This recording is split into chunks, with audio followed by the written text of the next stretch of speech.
Interesting fact, we've absolutely no idea how many autistic people there are in the world.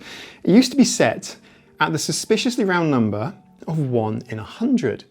But it's wrong. More recent figures sway wildly from 1 in 61 to 1 in 25. That's a huge variation.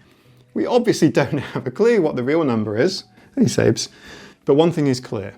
You share the planet with more autistic people than you ever thought possible. Hey friends, welcome back. I'm Mike, I'm a late diagnosed autistic adult, and today we're going to talk about Pete Wharmby's Untypical. How the world isn't built for autistic people and what we should all do about it. Now, Pete Wharmby is a former high school English teacher and a late diagnosed ADHD too.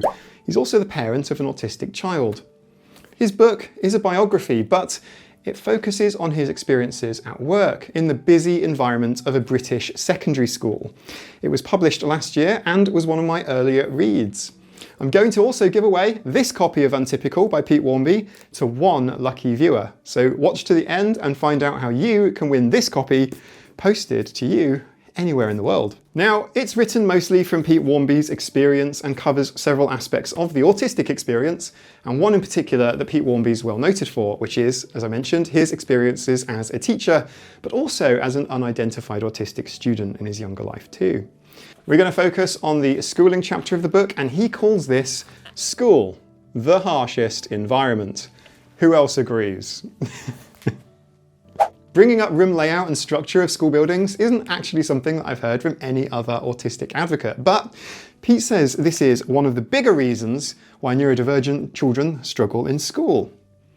The narrow corridors, limited ways in and out of buildings, fluorescent lighting, open plan classrooms, and a lack of quiet spaces to hide are all given as reasons. At first I thought this sounded odd. I mean, you've written a book, why would you start with your school chapter with something as simple as corridors? My high school was huge. It had over 1,000 students in a large, sprawling 1960s set of buildings. My first lesson was history, and somehow on my way to class, amongst the confusing and bright and loud corridors, I followed the wrong students into the wrong classroom. What a great start. But who could blame me? Everybody looked the same in their identical new uniforms, and I didn't know anyone. I was totally lost. When I eventually found my class, the history teacher used my experience as an example of, well, that happened in history. And I sat down near the back of the classroom for the first of many lessons over the years. So yeah, corridors. Lots and lots of narrow corridors. It honestly feels like a game of human ping pong every single time the bell rings, which was about 50 minutes throughout the day. Tradition dictates that all lessons begin and end as one. Every 50 minutes or so, the corridors suddenly become awash with children, all crushed in, elbowing their way from place to place. For an autistic student with sensitivity to sound, smell, and touch, these regular ruckuses are horrifying. The constant unwanted touches as knees and feet and bags hoisted onto shoulders buffet to and fro is enough to fast track any autistic person to meltdown. By the time my son went to school, it was a modern school. I don't think it was that much better actually. It was lighter and airier compared to my school, but it also lacked proper walls. It had those kind of thigh-high short bookcases and pot plants for separation, the sort of thing you find in video games, you know, the waist-high walls, you know, to hide behind. And they don't actually do a lot for keeping down the noise of what's happening in the adjacent classrooms. I'd have to struggle to differentiate their voice, that's the teacher's voice, from the general din surrounding me. It's incredibly difficult to do this as an autistic person. I suppose neurotypical people have some kind of built-in filter that allows them to tune out the sound in their vicinity, but I'm afraid that I don't have this feature. This is very much the case for me too. Large open-plan coffee shops like Starbucks are difficult for me to pay attention to anyone that I'm with. If you see my first video on this channel on monotropism, I give a cafe example. Alex starts to find it difficult to maintain the same level of focus. Their attention feels divided. You get the feeling, right? A lot of people in the comments have said they understand how it feels. So it's hard to pay attention to anyone I'm with, the more and the busier that it gets. I've often asked a friend if we can leave so that I can hear them better. And now, knowing that I'm autistic and perhaps they'd actually like to not waste their effort speaking to me in the general din, They're often very supportive, I find, of my request to leave for somewhere quieter. While we're talking coffee and lunches then, it's fair to say that I struggle to get anything to eat during my lunch hour, even if I took food with me for a packed lunch. And very often I'd try to find a quiet place during break times, perhaps round a corner, hiding from the ever-watchful glare of the teacher's eyes. With over 1,000 students, it's so difficult to find anywhere peaceful around a school campus. For the first few years of high school, there was no access to the library during break times. The only place I could go for a break was the toilets, and I shouldn't need to tell thousands of autistic people on my YouTube channel that you don't want to eat sandwiches in the toilets. Pete Wharmby touches on this too. It's safe to assume that a large number of autistic children will struggle to use the lunch hour for its main purpose of eating, having been defeated by the crowds around the food queue, and will probably enter the afternoon's lessons hungry and distracted. Pete, if you're watching this, it takes one to know one. It's true that not all autistic children will want somewhere quiet. Some will relish the opportunity to run around aimlessly outside during break times, maybe kicking around football perhaps, but with 80% of autistic children having motor control issues, stay subscribed for that video, we're going to talk about it soon, it's no surprise that we do tend to avoid physical sports. And any untypical movements, spinning, hand flapping in a high school, you'd have to be mad. So you suppress your movements, you try desperately hard to blend in. All of this is energy intensive, and as Pete goes on to say, he does go on to say it somewhere in here, many autistic students, as with the general population, live their lives in a permanent state of extreme stress. This is a major reason why autistic meltdowns happen more frequently than neurotypical meltdowns. We're all closer to our ceiling of tolerance. And it's why it's so important, more important for autistic students to have an opportunity for a restful, not stressful, break time.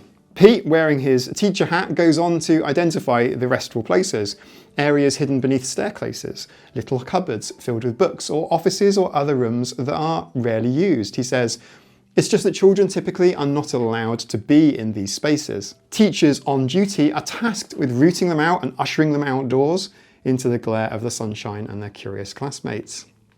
If any kid is found in such a quiet, peaceful spot, then the natural assumption is that they're up to something nefarious and need to be reprimanded before it's too late. I hated group work in school for so many reasons, and the book covers this from the point of view of teacher training. I had no idea that in 2008, when Pete Wharmby was training to become a teacher, that it was a fundamental, no, sacrosanct, he just says, part of his training to include group work as a vital ingredient in every lesson plan. Group work takes a safe and solitary activity, that of working quietly on one's own working in an organised space of the classroom, and it turns it on its head. Each group becomes its own little kingdom, with leaders and followers quickly establishing themselves, and with autistic children caught up in this petty politics. Given that these kinds of political games are very challenging for most autistic students, this will regularly lead to unpleasantness. Leaders are seldom appointed, instead they occur organically, as the most extrovert and confident child begins to grasp control of the whole endeavour, while others in the group are reduced to seething jealousy or a complete misunderstanding of the developing power dynamic, like me. I suppose the argument here for group work is that it teaches those social and power dynamics to children so that they're prepared for them when they encounter them in life. In some respects, I learned not to tread on the toes of the more dominant people in my group. I then began to see myself as lesser than them, something that I then carried with me into adulthood. Well into adulthood, really.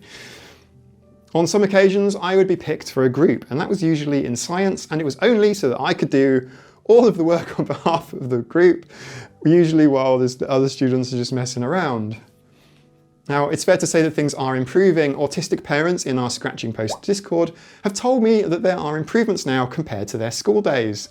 Some schools allow for formalised quiet spaces where students can go to recharge during break times too. Others allow for fidget item use during lessons. It's not everything, but it's a start. And crucially, it doesn't actually cost the school anything to introduce these accommodations. And they could introduce these accommodations for everyone. Because some schools require a formal diagnosis, by the way, of a letter from a diagnostician. Wouldn't it just be better if such simple accommodations could just be offered to every student just equally? After all, I was an undiagnosed, unidentified autistic child at school once, and I also wasn't the first, and I won't be the last. If these experiences here resonate at all, would you be so kind as to click the like button on the video? Perhaps consider subscribing and stimming the notification bell, or sharing the video with family, friends, or on social media.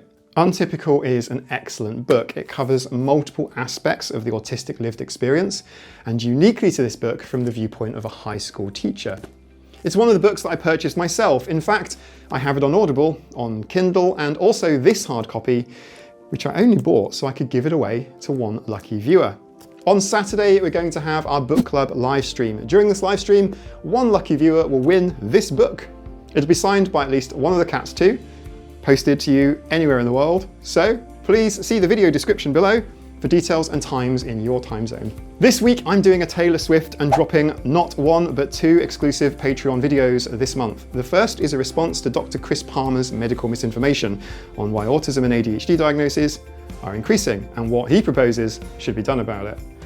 The second exclusive Patreon video is my reaction to the crisis of over 1,000 autistic people being held against their will in UK mental health institutions. Members of all 3 tiers can watch this video on Patreon now, Autistic Kittens included.